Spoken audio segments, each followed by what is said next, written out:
Baramulla police की मनशियात के खिलाफ मुहिम जारी है। रवां साल के शुरू से अब तक 217 मनशियात फरोश गिरफ्तार किए गए हैं, जिनमें 25 इंतहाई मतलूब मनशियात स्मगलर्स शामिल हैं। एनडीपीएस एक्ट के तहत 144 मुकदमा दर्ज किए गए। इस दौरान पुलिस ने करोड़ों रुपए मालियत का सामान बरामद किया है।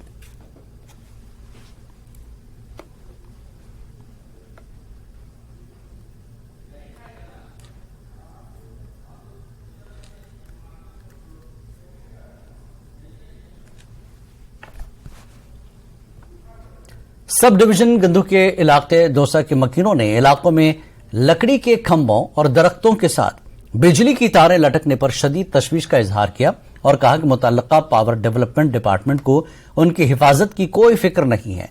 लोगों ने बताया कि तारें लकड़ी के खंभों पर लटकती रहती हैं, जिससे बारिश के दिनों में लोग बिजली के करंट का शिकार हो सकते हैं। लोगों ने बताया कि तवज्जो दिलाने के बावजूद महकमा कोई कदम नहीं उठा रहा है। की सदी में देखो हम किन पोलों का यूज कर रहे हैं, लकड़ी के सड़े हुए पोल हैं और हमें कोई, हाँ जी सर, और ये देखो सर ऊपर से ये देखो मतलब पेड़ों के साथ हमारी जो ये तारें वगैरह है लगाई हुई हैं। तो सर मैं एक और भी मांग करना चाहूंगी डिपार्टमेंट से कि प्लीज सर हमें इलेक्ट्रिसिटी की भी अच्छी फैसिलिटीज दी जाए। देखो सर जैसे कि नीचे रोड के पास हमारा खुद का खेत है, वहाँ पे हमारे 2 बड़े बड़े पेड़ हैं जिनके डाल हम काटते हैं, ये इलेक्ट्रिसिटी की तारें वहाँ पे, जिसकी वजह से हमें बहुत दिक्कत आती है। की हालत देखो, सब सड़े हुए हैं। फिर ये सरपंच के स्लेप ने तरक्की कैसे होगी हमारी?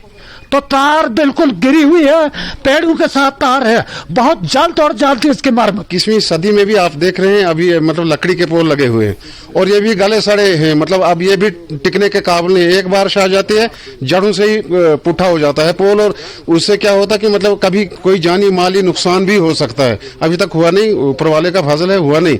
लेकिन ये यही जितनी की बात नहीं है, ये पूरे गांव में अगर देखा जाए तो यहाँ पर हमारा मलक मेला रहता है, वहां पर पेड़ के साथ अभी भी मतलब वो तार जो है वो लगी हुई है।